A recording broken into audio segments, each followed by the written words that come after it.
Welcome to a short Chapter 5 lecture on computerized dietary analysis systems. I'll also pull in a little bit of review material from Chapter 2 that will be very familiar to you all since you've had a basic nutrition course. Chapter 5 describes various nutrient databases to which one may compare his or her dietary intake. However, there must first be a dietary standard in order to make a good comparison. Chapter 2 describes these nutrition standards. Those early standards that were developed focused on nutrition adequacy because prior to food mechanization, food procurement was labor-intense, it was inconsistent, and it resulted in numerous and very sad cases of widespread starvation and commonplace nutrient deficiencies. During 1922 to 1927, salt iodization reduced the Gorder rate in Michigan from 38.6 to 9%.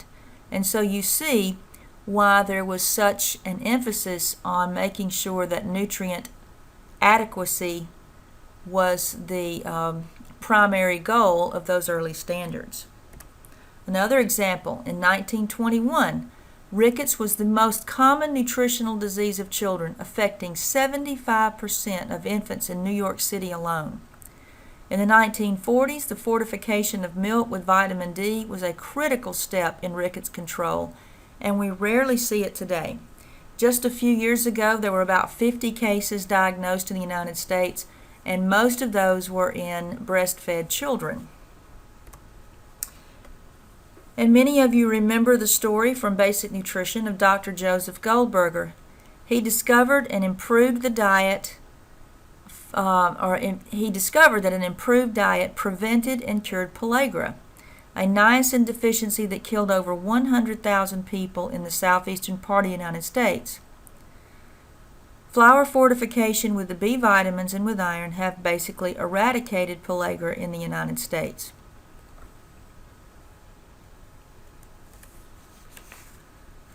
So if we look at just a short history of the known dietary standards, the very first one, the British Merchant Seamen's Act of 1835 required lemons in the rations of British sailors to prevent scurvy.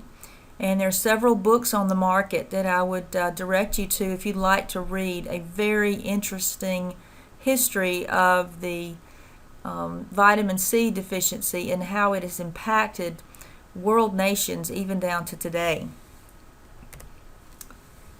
Early recommendations for calories and macronutrient levels were observational.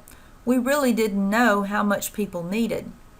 Scientists of that day just looked at how much people actually ate. Not scientifically based standards, and the people they observed worked mostly high labor-intense jobs. So the calorie level was quite high. The Basic 5 in the United States was introduced in 1917, and it was released in response to widespread malnutrition that was discovered when soldiers were inducted into the armies in World War I. You'll note that fat and sugar were included as separate food groups, and they were actually encouraged to eat this. Later on in the guide, there was some instruction about making sure the butcher didn't throw away the fat, that they paid for that, and they should be sure and get that and eat it. In 1941, the first recommended dietary allowances were published. They listed specific intakes for calories, protein, iron, calcium, vitamins A, B1, 2, 3, C, and D.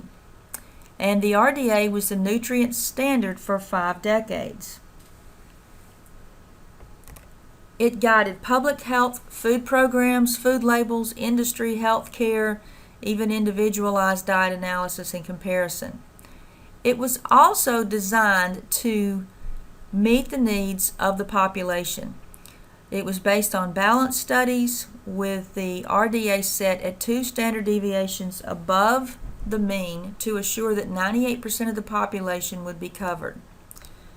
The Basic 7 plan was a visual representation of those national standards.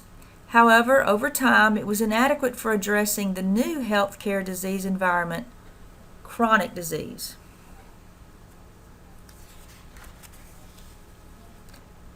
So a simplified Basic 7 was introduced in 1956, called the Basic 4. The goal was still adequacy. Note that there are no real guidelines on portion sizes or how the food was to be prepared. A donut could be in the bread cereal group, and fried okra could be still considered a vegetable. In June 1993, the Food and Nutrition Board began the initiative to develop the DRIs, or what we now know as the Dietary Reference Intakes. This development was the impetus to release the new dietary guidelines for Americans, first visualized in the My Pyramid and now the My Plate. This represented a significant shift from nutrient density and moderation. The most recent summary of the dietary guidelines for Americans is listed on this slide.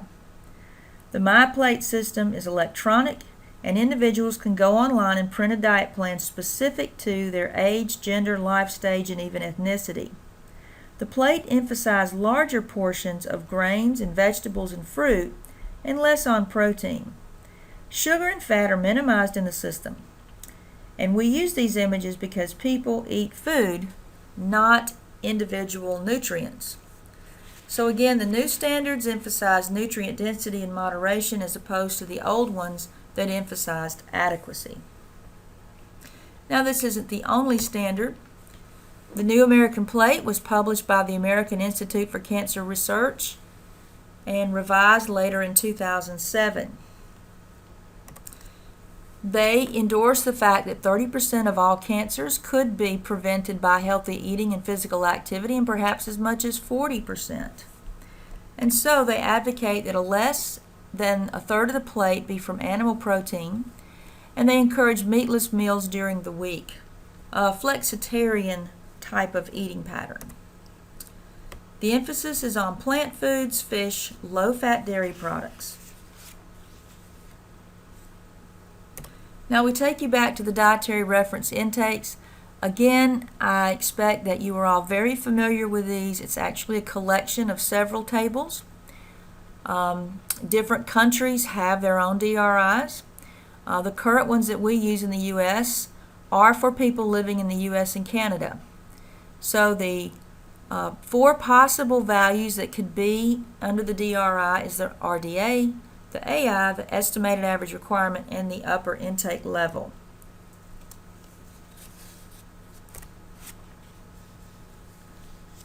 So it is a suggested nutrient goal for individuals, and recommendations vary based on the life stage and gender. However, they don't take into account activity level, height, weight, or other demographics. Most of them use the DRI, so they're designed to meet the needs of nearly all the people in a given life stage and gender. They are based on solid experimental evidence. They're set by a panel of nutrition experts, and they're updated every 5 to 10 years. There are recommendations for optimal intake, not minimum requirements, and they are not intended for people who have serious illness, disease, or malnutrition. The RDAs and AIs are usually used in clinical or outpatient settings where a dietitian might use them to assess an individual's nutrient intake. They may also be used to determine a formula prescription for a tube feeding or infant feeding.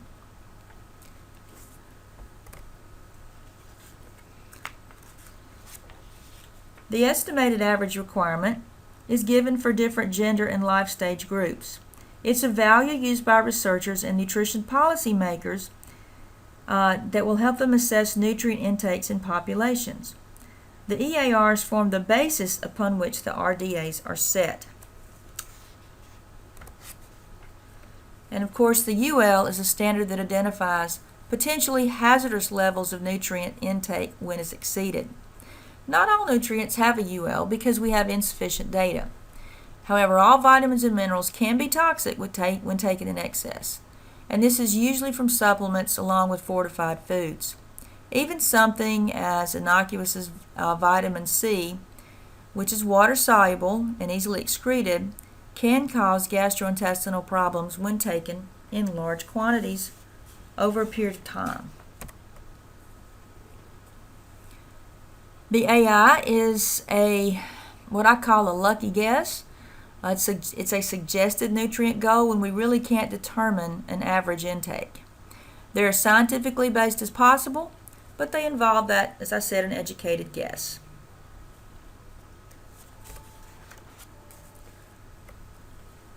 And of course we have the AMDRs.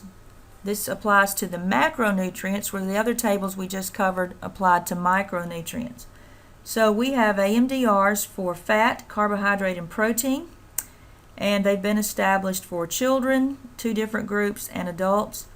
And they've even included some guidelines on a couple of the essential fatty acids. So that's new, and they continue to expand on these. There are other indices of diet quality, and one thing that we have to know that at this point there is no accepted definition of what a quality diet is, or even a quality food. For example, a fat-free food might still be 100% sugar. So government attempts to label foods or score foods as being nutritious or healthy have largely been unsuccessful so far. Now, 3 approaches can be used. We can compare intake of a certain nutrient and food component to a standard. We can compare intake of food or food groups to a standard. And we can evaluate both. Now, you've got a little bit of experience with this when you guys did the food screener and the recall, and you'll get more experience in this particular module when you compare your subject's intake to a standard. Diet Quality Index. It scores a diet on the basis of 10 indicators of diet quality. They compare it to 3 macronutrients, and they use the 1992 My Food Pyramid recommendations for fruit, vegetable, grain, and the DRI for calcium and iron. They also assess discretionary calories for sugar, fat, sodium, and alcohol. And the score can go up to 100. Another one that seems to always be undergoing reconstruction is the Healthy Eating Index. This is made available through the U.S. Department of Agriculture. It assesses diet quality based on the U.S. Dietary Guidelines for Americans. And as much as I would love for you guys to be able to do that this semester, as I said, it is under construction to bring it up to code with the brand new Dietary Guidelines. But it's a really nice open software system that will score your diet. It's used in many national surveys, 24-hour recalls. Information is plugged into this website, and it will give you a score on how well the person is eating. Of course, there are other standards we can use for comparison. Food labels, and there's a new one coming out in 2018. We can use daily values. We can use daily reference values. Although this no longer appears on a food label, it's still available. There's front of package labeling that the government now requires on many vending machine items. You'll notice that it will usually include calories. There are food guides that we've previously discussed, and the exchange system that we looked at in basic nutrition. Now, if we look at Chapter 5, hopefully you've had a chance to read this. Computer diet analysis systems developed in the 1980s have greatly reduced the burden of analyzing food for nutrient content.